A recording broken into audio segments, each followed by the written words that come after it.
Welcome, Mr. Masse. We'll go to you now for 6 minutes, please. Thank you, Mr. Chair, and thank you, Mr. Minister, for being here. I want to first start by thanking you again for your quick and decisive action on hazardous material trucks that were going to cross the Ambassador Bridge during this past Christmas holiday season. Your intervention was significant with Government Whitmer there to block these dangerous trucks from crossing over our Great Lakes system, and I thank you again for that. With that, I do want to ask you about another issue with the FAA in our region here, and that's the NAV Canada study to close the Windsor Airport. I have presented your government with a bill, Bill 278, a private member's bill that would give the government the power to stop the study from happening. Have you had a chance to review this right now? Because why would we want to get into a dispute with the FAA of planes and an airport tower being closed, having to share space, especially since our space is shared with the US military and the private aircrafts and the commercial aircrafts? Well, thank you very much, thank you very much, Mr. Masse, first of all, for your opening comment, and I want to thank you for bringing it to my attention, the transportation over the bridges of dangerous goods. So I think that was a good example of a team effort between two parties and also just two individuals in the government of Canada. So I appreciate that very much. On the question of and I know that you are very concerned, as are a number of local government officials with respect to the Windsor Airport. As I have explained to you in the past, at the moment, the organization called NAVCAN, which is responsible for air control in our country, decided some time ago to reevaluate the service needs of different airports across the country. As far as I know, and I'm no longer at Transport, but as far as I know, they have not made any final decisions, but they are responsible, and they are an arm's length organization. And we have to allow them to do their work. And hopefully they will take into account all of the factors that you have brought up and others such as the Mayor of Windsor have brought up. What has changed, and I'll leave it at that, but what has changed is that the NAV Canada has changed their process. And second to that, I have presented a bill that will actually provide the government the remedy right away, and I hope you have a chance to look at that. I want to quickly move to our auto sector if we can, because semiconductor computer chips are in shortage in North America, in particular in Canada and Windsor here. Our assembly plant is down again. And one of the things I'd like to know, though, is because we're dependent mostly upon China supply chains for this, have you talked with any American manufacturers or your colleagues politically to look at a domestic solution? These semiconductor chips are like the vaccines for the automobile industry. We cannot produce them without them. And we have no supply capacity for ourselves. So have you had any discussions, or will you follow up with discussions to produce domestic manufacturing for North America for semiconductor chips? Well, thank you very much for your question. And you raise an important point and in a broader context, if I can talk about other critical materials, and let me talk about critical minerals as an example.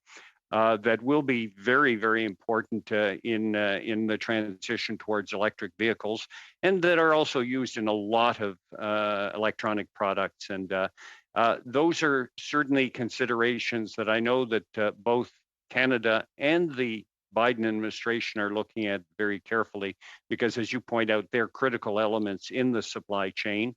And one of the things that we're doing as we move forward is to ensure in both countries that for industries that we are strongly supportive of, that we look at all of the different methods that are available to us to ensure that we have that availability with respect to certain critical components. And I know that the United States is looking at semiconductors, or I beg your pardon, integrated circuits, but I know that Canada also has the potential to be extremely helpful in the area of critical minerals, because we're rich in that area. So we're looking at a kind of a North American self-sufficiency with respect to certain critical components.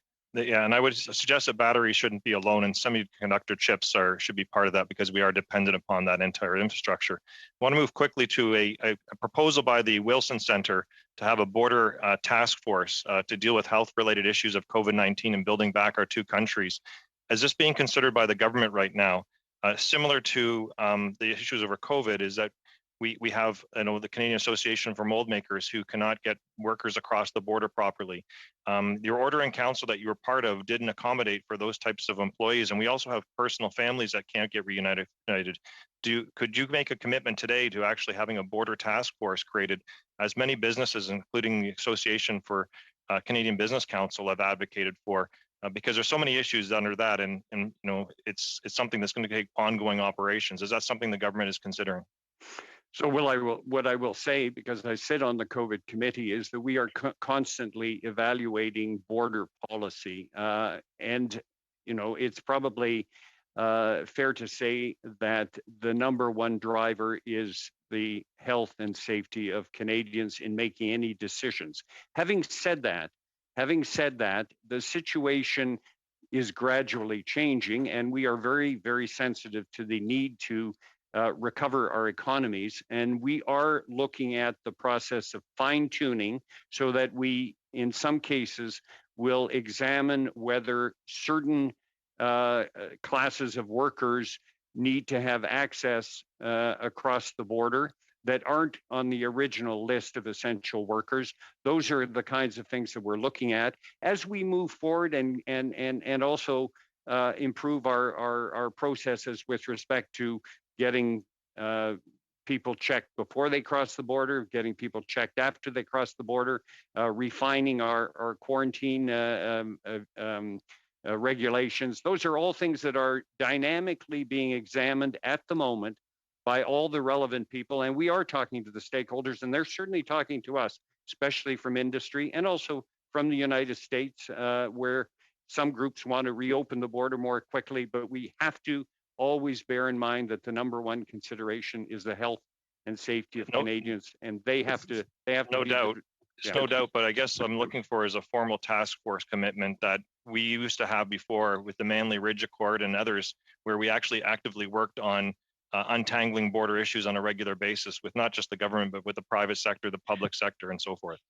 Thank you. Did you want to answer that really quickly, Minister? Well, as I say, the COVID committee, its tentacles reach out to those stakeholders, so we are talking to them. Thank you.